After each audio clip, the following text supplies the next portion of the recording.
నమస్తే, welcome to rhythm Telugu. ఒకప్పుడు ఆయుధాలు సైనిక సంపత్తి కోసం ఇతర దేశాల మీద భారత్ ఆధారపడేది. దీంతో విదేశాంగ విధానంలో అగ్ర దేశాల ఒత్తిళ్లకు తల వంచాల్సి వచ్చేది. కానీ ప్రధాన మంత్రిగా నరేంద్ర మోదీ బాధ్యతలు చేపట్టాక పరిస్థితి మొత్తం మారిపోయింది. సైనిక బలగాలను పటిష్టం చేయడంతో ఇతర దేశాల ఒత్తిళ్లు పనిచేయడమే లేదు. ఇక భారతదేశం ఆయుధాల ఉత్పత్తిలో స్వయం సమృద్ధి సాధించింది. దేశీయంగా అనేక అధునాతన ఆయుధాలను తయారు చేయగలుగుతున్నాం. ముఖ్యంగా హైదరాబాద్ కేంద్రంగా ఉన్న ఆర్డినెన్స్ ఫ్యాక్టరీ, BDL, మిథాని వంటి కేంద్ర ప్రభుత్వ సంస్థలు నాణ్యమైన ఆయుధాలను రూపొందించుతున్నాయి. మన దేశంలో తయారయ్యే బుల్లెట్ ప్రూఫ్ జాకెట్లు, నాణ్యమైన హెల్మెట్లు, చేతక్ హెలికాప్టర్లు, ఇంటర్సెప్టర్ బోట్స్, తేలికపాటి టర్బోడోలు, బ్రహ్మాస్ మిస్టైల్స్, పినాకా రాకెట్స్ వంటివి ప్రపంచ స్థాయిలో పేరు తెచ్చుకున్నాయి. ఇక ఈ ఉత్పత్తులను అమ్మడం ద్వారా భారత్ ప్రపంచ దేశాల్లో చక్కటి మార్కెట్ సంపాదించుకుంది.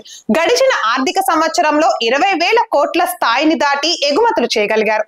వచ్చే 5 ఏళ్లలో అంటే 2029 నాటికి 50,000 కోట్ల ఎగుమతులు సాధించాలని లక్ష్యంగా పెట్టుకున్నారు.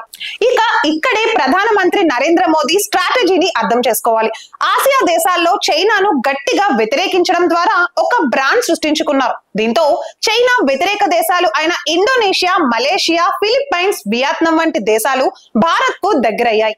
సైనిక అవసరాల కోసం భారత్ నుంచి కొనుగోలు మొదలు పెట్టేశాయి. దీంతో చైనా చుట్టుపక్కల దేశాల్లో భారత్ కు చక్కటి మార్కెట్ ఏర్పాటైంది. ఇక ఇదంతా ఒక ఎత్తైతే నరేంద్ర మోదీ వ్యూహాత్మకంగా అగ్ర దేశాలతో స్నేహం చేస్తున్నారు. దీంతో అమెరికా, ఫ్రాన్స్ వంటి దేశాలు కూడా భారత్ నుంచి కొనుగోలు చేస్తున్నాయి.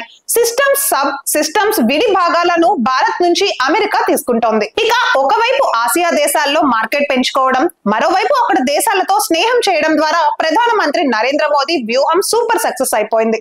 భారతదేశాన్ని విశ్వగురువుగా నిలిపేందుకు మోదీ చేస్తున్న కృషి ఇప్పటికైనా అర్థం చేసుకోవాలి. సో ఇప్పుడు చెప్పండి రా అబ్బాయిలు, what to do, what not to do.